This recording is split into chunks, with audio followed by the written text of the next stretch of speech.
I have like these weirdest notes. So, okay, like this is coming from my notepad in my phone. This is stuff that I write in the middle of the night when I wake up. It says, okay, change of script. Actually, don't install a wife alarm in your home. You'll end up with no wife. So wait, hold on. So you just wake up in the middle of the night and you write down your thoughts? When did you start doing this? I've been doing it for years. There's a whole app filled with them. I think this is your other self in the other universe trying to communicate something to you in this. I think it's a glitch in the simulation. Probably. He's probably an inventor who's invented a wife alarm. Can you imagine? Like, that would be a cool smart home device. Every time your wife is mad, this like silent alarm goes off that only you can hear. Or you get like an electric shock in like your pinky. Like, damn it, she's pissed again. Actually, that's a good idea. Like, you have like specially designed rings that would just give you a subtle shock when she's mad, right? But it wouldn't tell you like why she's mad. Like, you still have to figure that part out. That's like the basic ones. Like, you can't get too sophisticated. I can see some ladies listening to this and they're like, "Oh, guys, Saving marriages." We can patent this. Yes.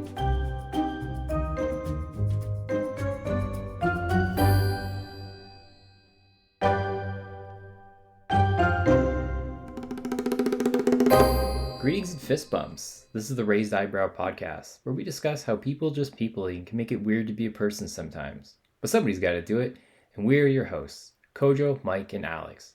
And in this episode, we discuss pyramid schemes. Allow me to elaborate. Seems like they are the punchline to many jokes, and yet more and more people are falling for their schemes. How do we keep falling for their tired tricks, and why do they keep popping up? Yes, congratulations on starting your own business. I mean, falling victim to a pyramid scheme. I hope you get that Mercedes. There's so many of these. Oh, yeah. That's just a funny meme I found online. I found a few of them. The second one is like, I'd like you to consider taking part in my unrealistic dreams, getting rich. I got one too.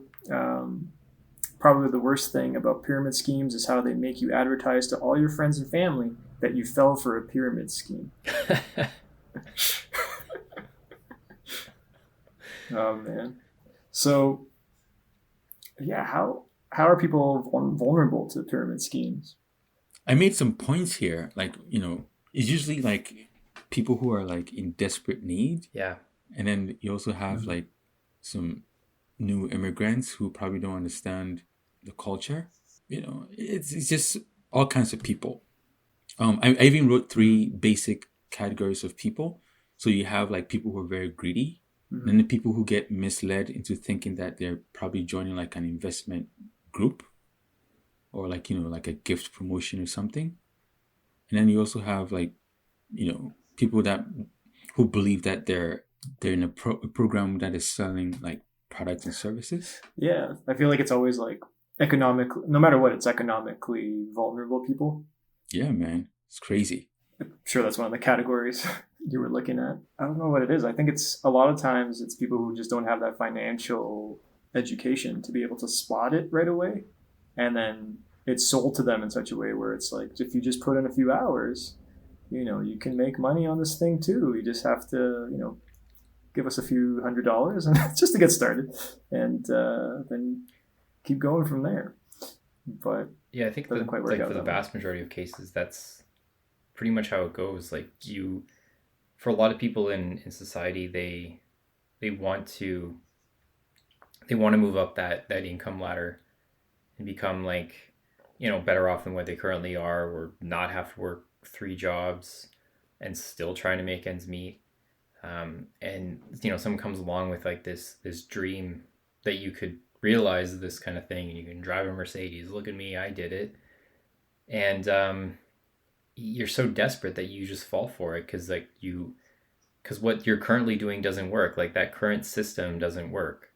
It's not working for you, and so you try something else to try to make that next step up. And yeah, like, they do fall for it. And I think I wouldn't really say like they're gullible, or they're I would say they're more victims than anything. Yeah, it's an interesting perspective.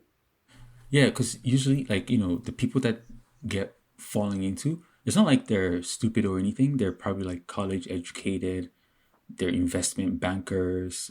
Like they're like But then the approach in which these guys use, which is like they force you to post on your Instagram, like how amazing your life has changed the past few weeks.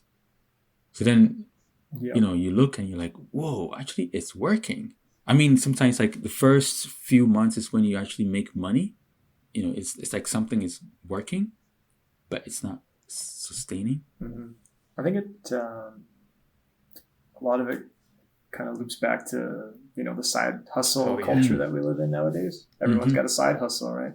So like we're looking for what can be that side hustle.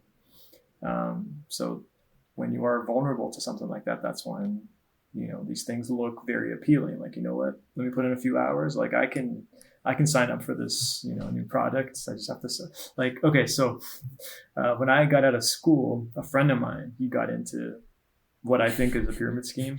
At least it looked like it at the time. So he invited me over to like sign me up for the pyramid, so to speak. And all, I'm not going to name the company I work with him at, but this is like, working class gentleman. And I worked with him at a local department store, which I'll go nameless. But he reached out to me and a few people who we worked with a few years later. He's like, yeah, come over. And essentially it was a Donald Trump product, and it was like energy. So like you can sell like a third party cable source to your family and friends, electricity, hydro, like all the things that make life work. You just have to sign everyone up to it, and you make money based on like it was a very bizarre experience. And halfway through the presentation, and there was a guy above him. Like it was very like cult, like, I made it, I wasn't sure if he actually made it though, but halfway through I'm sitting there like, I'm good. Like I gotta get out of here, man. And they're all smiling. I'm like, yeah, you can do this. I'm like, okay, this is creepy. So anyway, I got out of there, but that always sticks with me. I'm not sure 100% if it was a pyramid scheme, but buy Trump steaks. Yeah, the approach is so amazing. Like, like you go to their meetings and the things that they say, people come give testimony and you're like, yo, it's working. And then they give you all these motivation speeches. It's your mindset. And you're like, yo, this is legit stuff. That's exactly how it was. And like, they were very like pushy with it. Like very they jump on you. Like, yeah, we have a seminar this weekend, like in 2 days, you should come. And they don't let you think about it. Like they're trying to catch you off guard. And I remember, like, I generally don't trust too many people. That's my natural predisposition, I guess. I'm always questioning things. I'm a cynical dude. So, like, right away, like, red, alarm bells came in my head. Like, this isn't, I'm good. Yeah. This isn't for me. But how many people who are, and I think one of the approaches that I remember now, like, they were talking about, like, their family struggling and, seeing their spouses and, their parents putting in the long hours and not being able to have the things they wanted. And that really resonated with people there. And I could see that I could feel the energy in the room shift when they were, that's the emotional side. How many of you are struggling? Exactly. There's always an emotional side. Like, don't let your mom work 3 jobs anymore. Just sell some cable to everyone, all the 12 of your cousins, and it's going to be fine. And then they will sell the cable to, all their friends and cousins or whatever. And it just keeps growing. But then if you don't, then whatever you invested in a company, usually it's a lot. You don't see that money again. So, bizarre experience. Yeah, bizarre I remember my cousin was selling knife. And this was the first introduction to, pyramid scheme that our family had to, because he was given knives to sell, and every family member had to buy these knives. And I remember, it was so many different kinds. And my dad is like, nah, we're not going to do this. Your dad's like, I've seen this before. Yeah. Ain't my first rodeo. Wasn't it like if like a pyramid can only be like 8 layers before you mathematically just run out of people? Like Right. that's what Yeah. baffles me with these things. Like they're so Yep. prevalent and everywhere, and Mm-hmm. we can spot it from a mile away. But it's like I always just wonder, like these people who start them, like do they knowingly start the pyramid scheme or do they accidentally fall into it? I don't know. I mean, Yeah. Maybe yeah. both.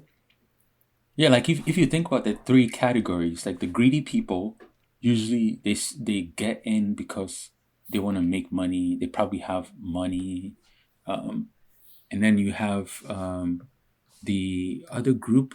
Yeah, so the greedy, and then the ones who are misled. So those could be like a friend of a friend, and then because you trust your friend, you're like, oh, you're doing it, so it's probably a good thing for me.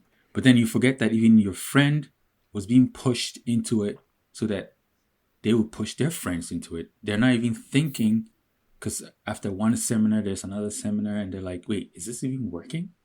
So then all their friends get pushed into it.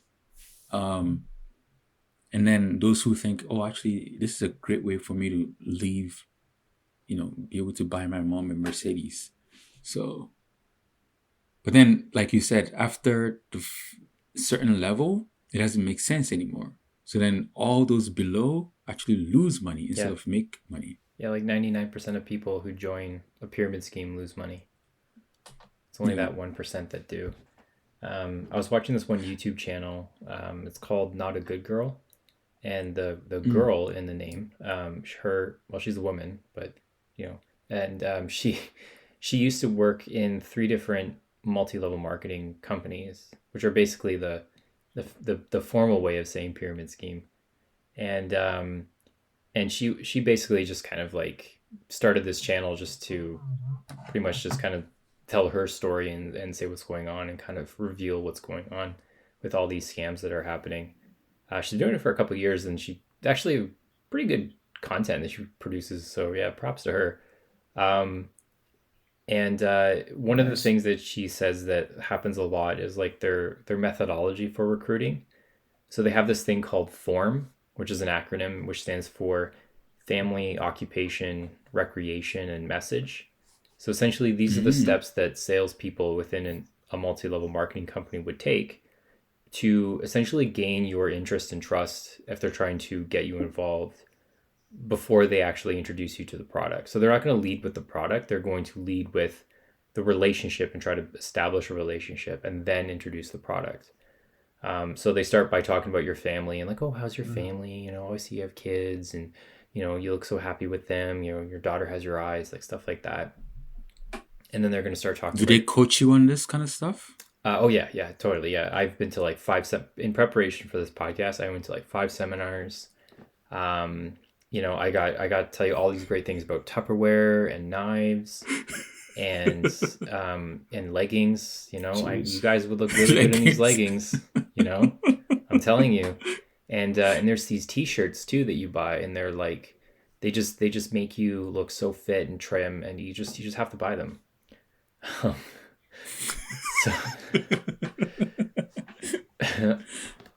how do I sign up for this? So to sign Sold. up, you just have to give me a small starter fee of $5,000, and that will just get you in the door, and then from there you have to buy your own product, try to sell it, realize that you can't sell it, and you'll make more money by just recruiting other people.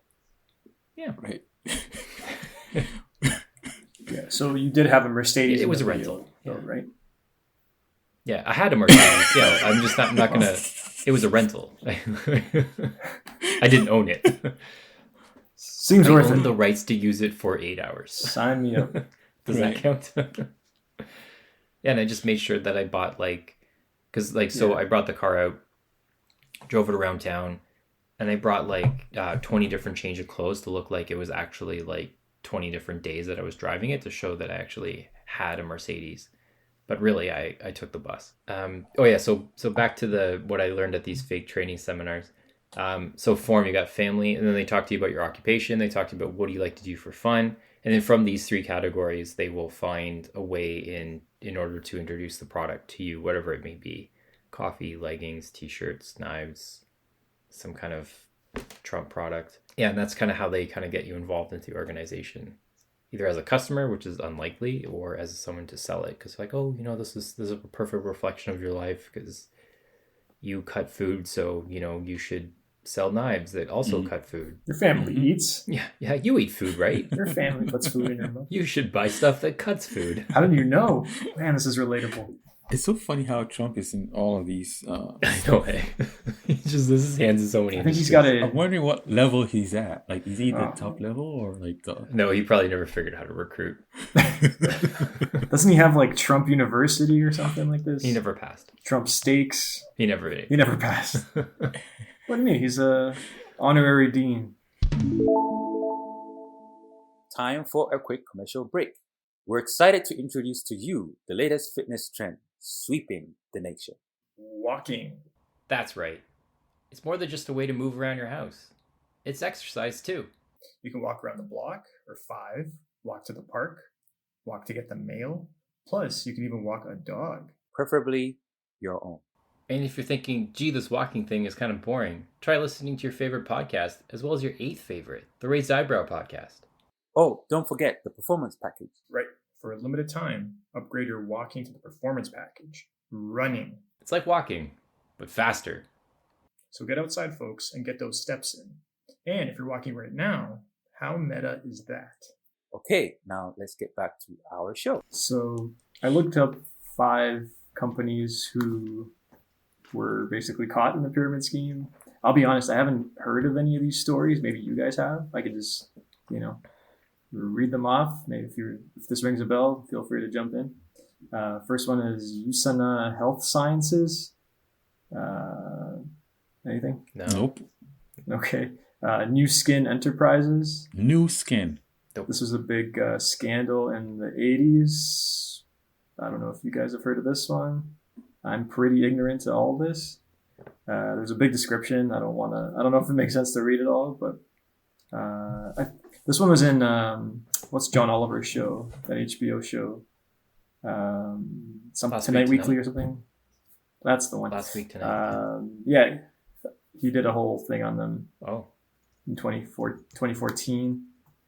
They were investigated by the Chinese government. This is all allegedly, by the way, so we don't get sued. Yeah. Mary Kay, they're a cosmetics company. I heard of them, yeah. I know them. I haven't heard of their scandal though, but apparently it was just like a sales pyramid scheme where they just recruited different salespeople to sell whatever cosmetics they had in mind. So it seems pretty standard. Herbalife. That's a big one. Herbalife. That's a familiar company. Yeah. Skincare and supplements. I feel like I've seen them in like. They used to be the jersey sponsor for the LA Galaxy. Oh damn. Yeah, and there's actually a documentary about it. Like there'd be like what they call juice bars, and they're the people who own. So you're encouraged to start your own storefront, but you're not allowed to put Herbalife on the front of the store because you're an independent contractor. For a lot of these people, like they're treated as independent contractors. And so it would be like a juice bar, like juice is an actual juice, not the juice in terms of steroids. So they would sell like these like smoothies and shakes and stuff like that to like, people who go to gyms, and usually they would pop up near gyms. And essentially the reason why these things would pop up is that they would become more of like a recruitment center. So as people kind of frequent your place, they think they're just buying like these healthy shakes, and then essentially next thing they know they're getting recruited for Herbalife.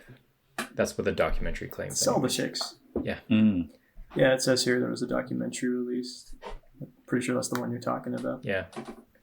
But yeah, huge scandal. Yeah. And then the last one I found was Amway. Oh yeah, they're the OG. Yeah, that's a famous one. That was 2010.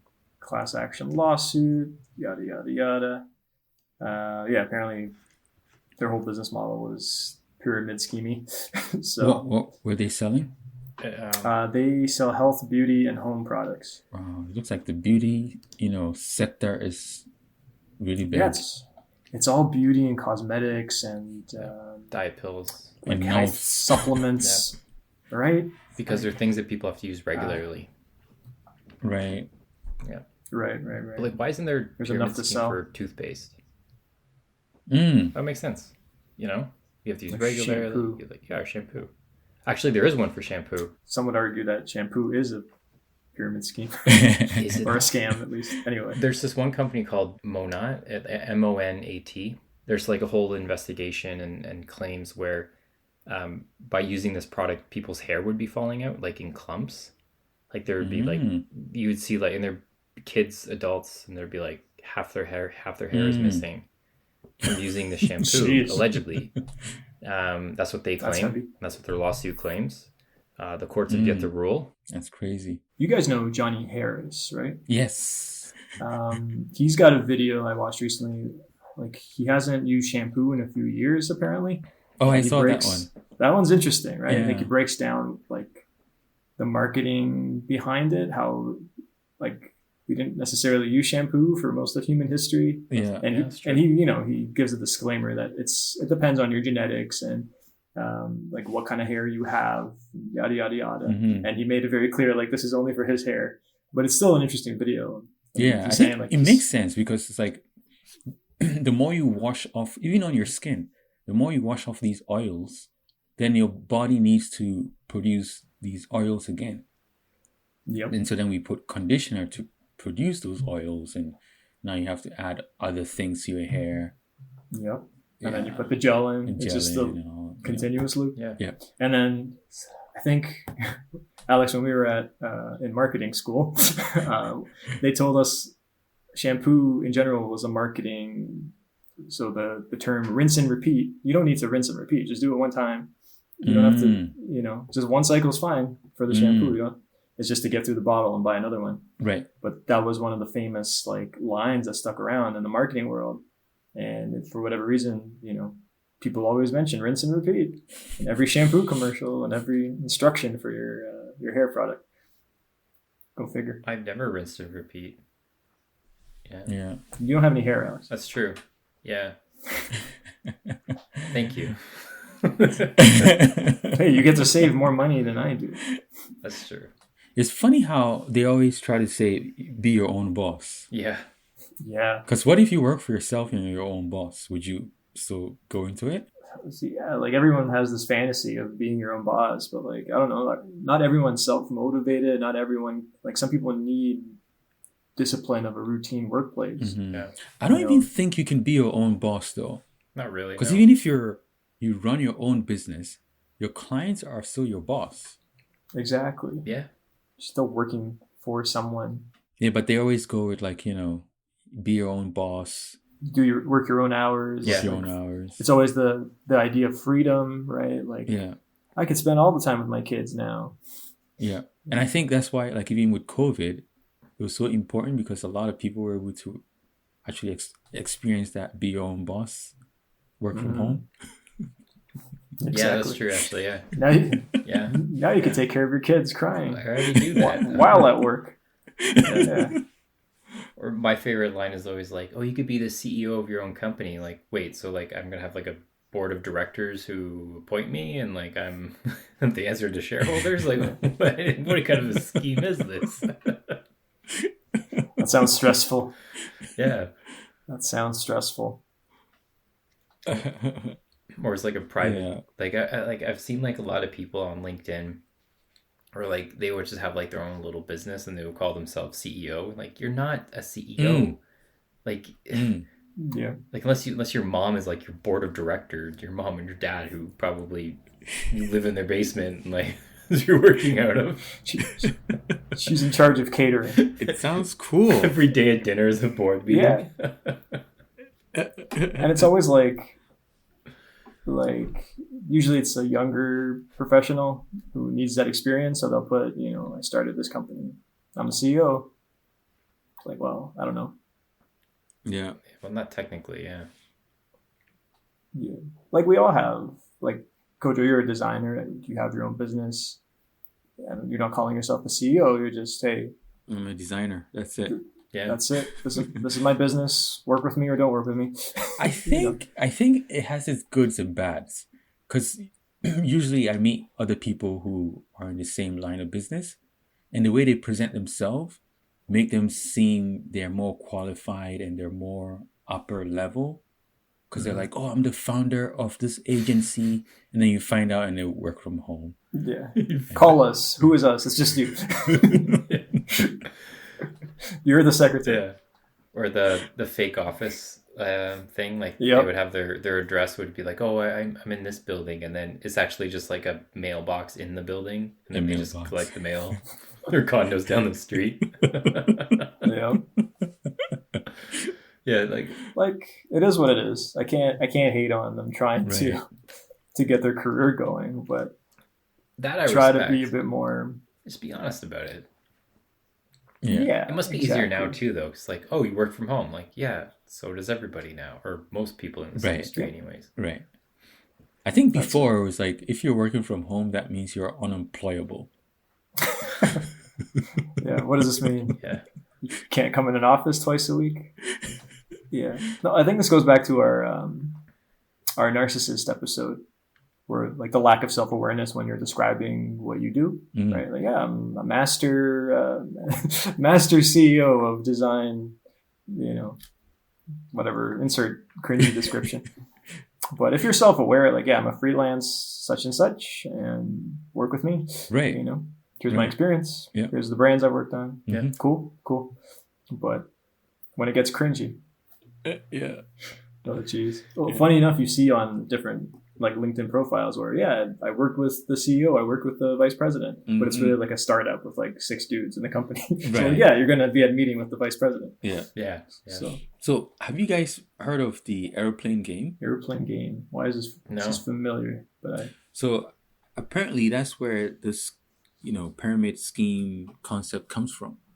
And basically it's so it starts with a captain, which is usually on the top, and then under the captain would be 2 co-pilots, and then under the co-pilots then you have so you have the captain, the co-pilots, and then the crew. The crew is usually like 4, and then under the crew, so the crew could be like the flight attendants, and then you have the passengers. So usually, like, it's a game, so the passengers pay to be a passenger on the plane. So if you're a flight attendant, you don't get paid. You recruit people, and then you work your way up to become the pilot. And then the pilot gets paid, and then he's out of the game. So then the co-pilots become the pilot. Oh, it gets split. It splits, and it becomes a new company, and then it keeps growing from there. It's a game that started in the 80s. I like how they just rename it. Like, it's not a pyramid. It's an airplane. Yeah, airplane. Yeah. Like, it's the same scheme. You're just using a metaphor. smart. I mean, that's how. So the game is where the pyramid scheme started. I see. Right. So it's a perfect analogy for a pyramid scheme. Yeah. Oh. So people who started were like, oh, you can use this in real life. So I guess this was the inspiration for people who Yeah. created the pyramid scheme. Yeah.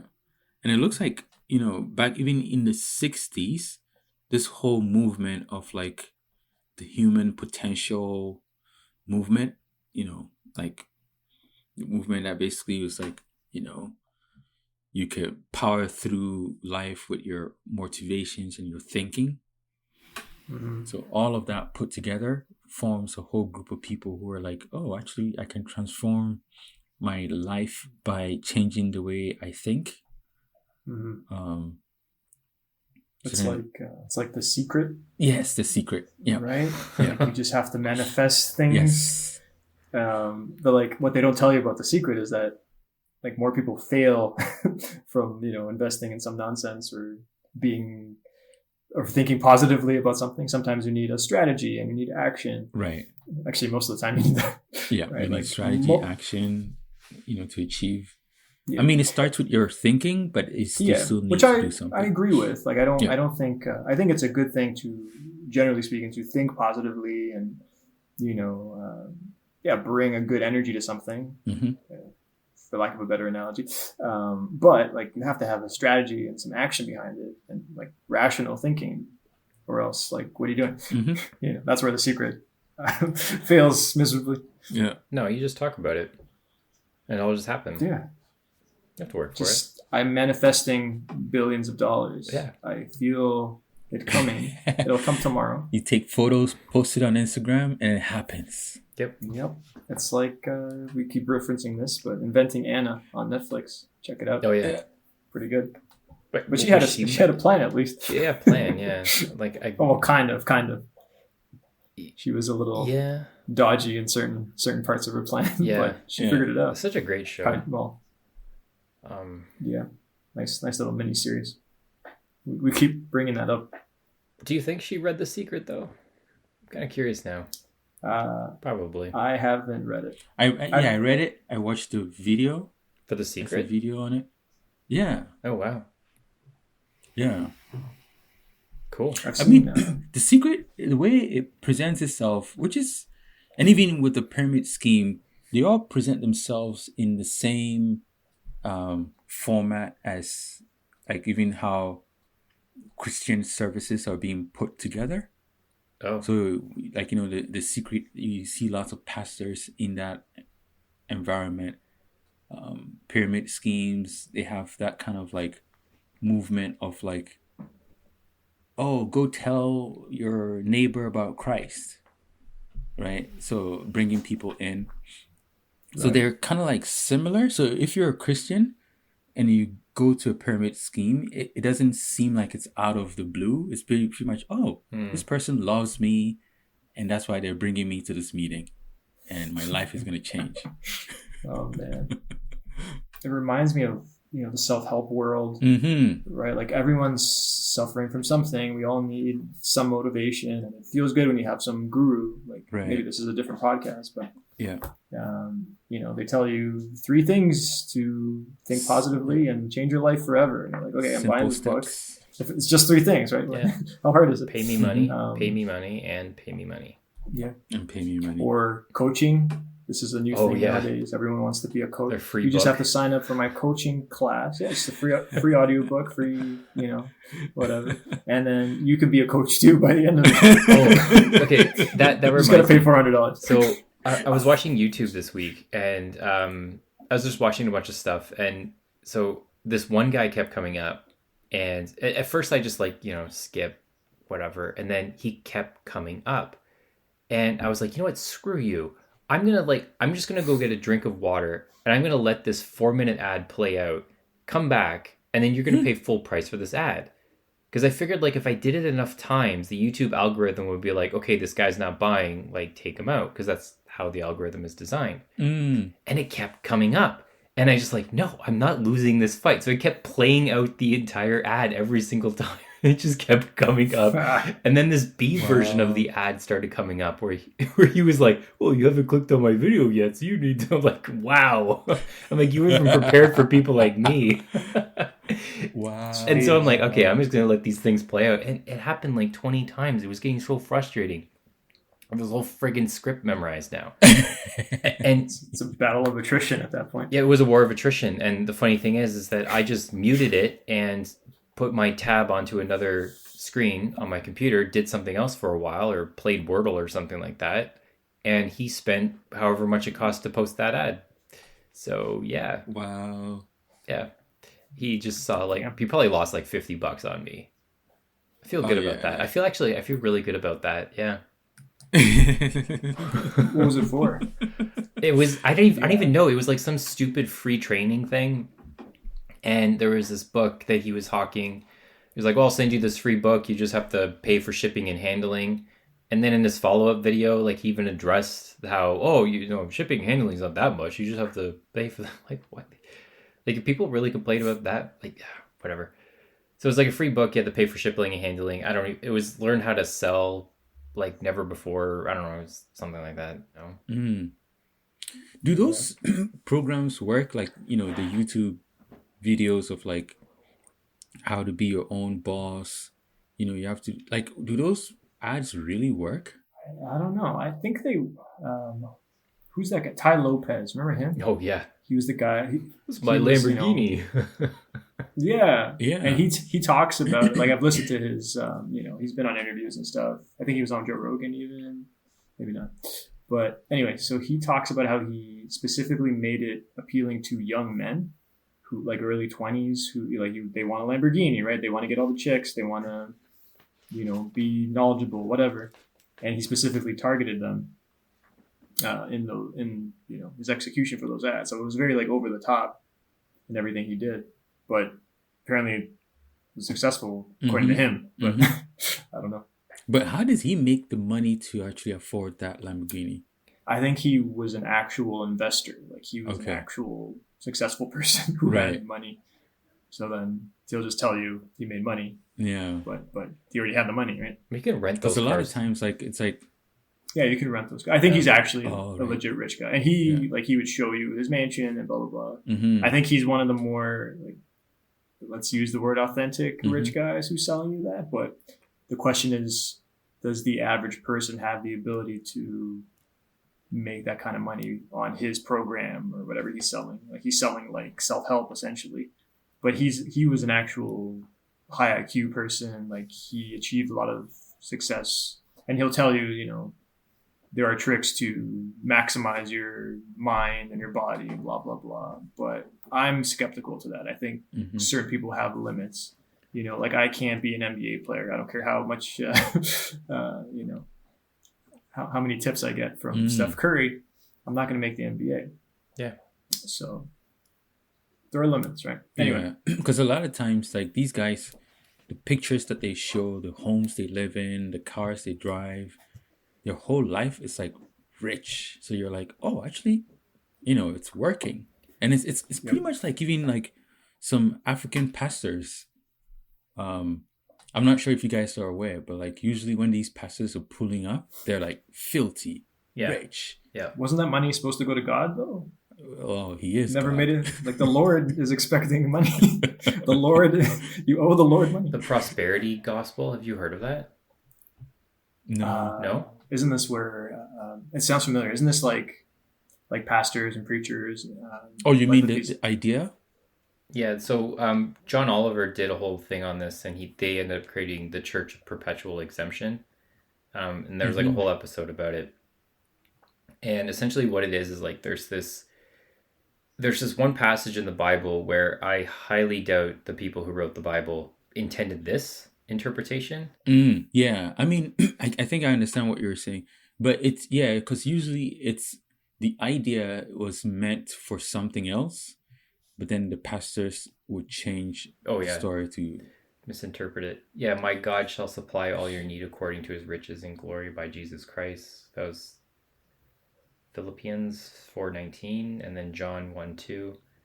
Beloved, I wish above all the things that thou mayest prosper and be in health, even as thy soul prospereth. So essentially, like, there's a bunch of other ones too in terms of like the prosperity gospel, and essentially it's like if you donate them money, they will sow the seed, and then eventually riches will be bestowed upon you. And so the people who preach this, like, they would ask for like a $5 donation, and then eventually it just turns into like you just end up donating like 10 grand over the course of a year or more.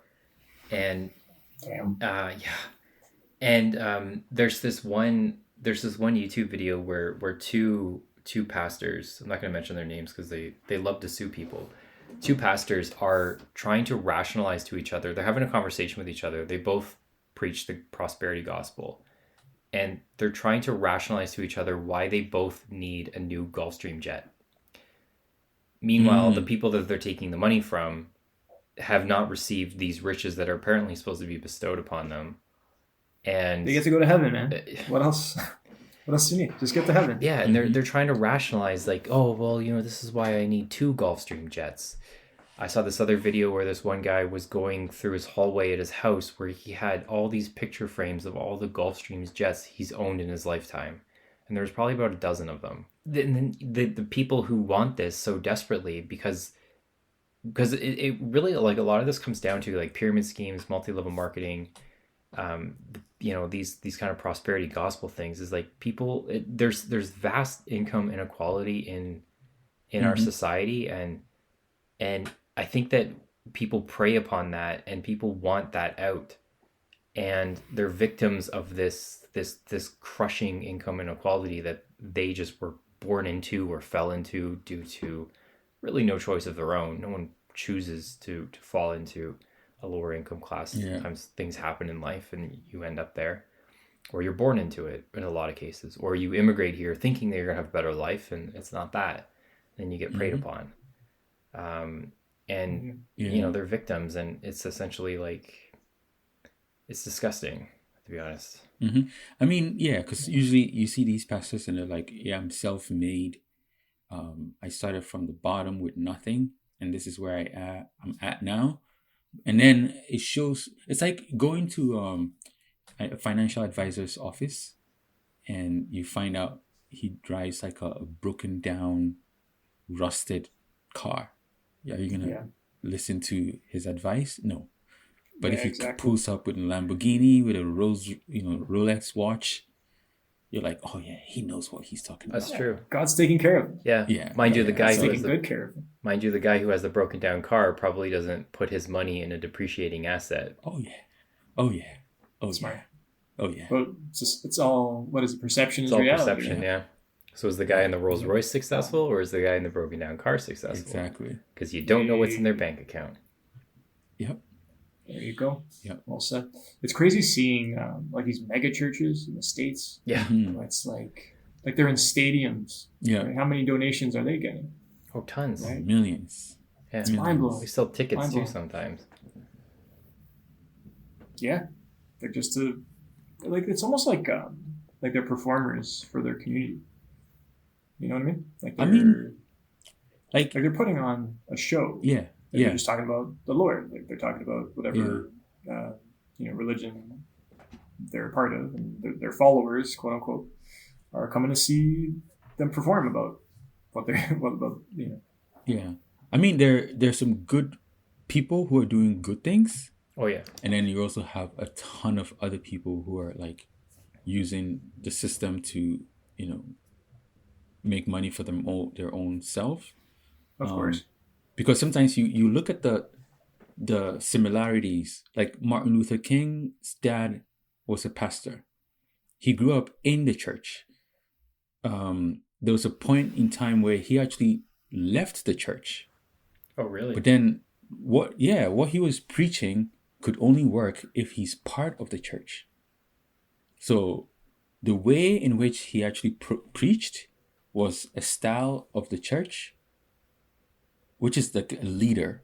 So you look and it's like leaders, the role of the leader can change. It could become a musician. It could become a powerful person, a politician, a pastor. And all these people hold the same role and they do the same thing. So if they're a comedian, it's the same thing as a pastor, a teacher, a singer, a lawyer. Like, it's like a doctor, somebody you respect and you get advice from. So in Africa, for instance, you'd get pastors who are doctors. They're not doctors. They're not certified doctors, but they sell drugs. Because like drugs? You come to them for solutions. I mean, medical drugs. Right. Pharmaceutical. You come to them for solutions. Right? It's so crazy. Like, yeah. I think most of the time, let's say 9 times out of 10, it's it's an education problem. Yeah. When people they don't have the tools, maybe it's because they're born into terrible environments, whatever cards they were dealt, they don't have the ability to rationalize information and make proper decisions on who is telling them things. Yeah. And the funny thing?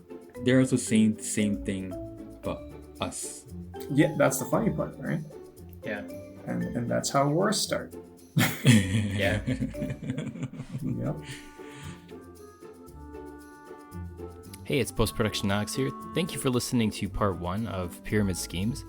We have part 2 coming up as well, where we just get more into this crazy world of scammers and how just twisted they are. And so tune in and listen for that one, and we'll see you there.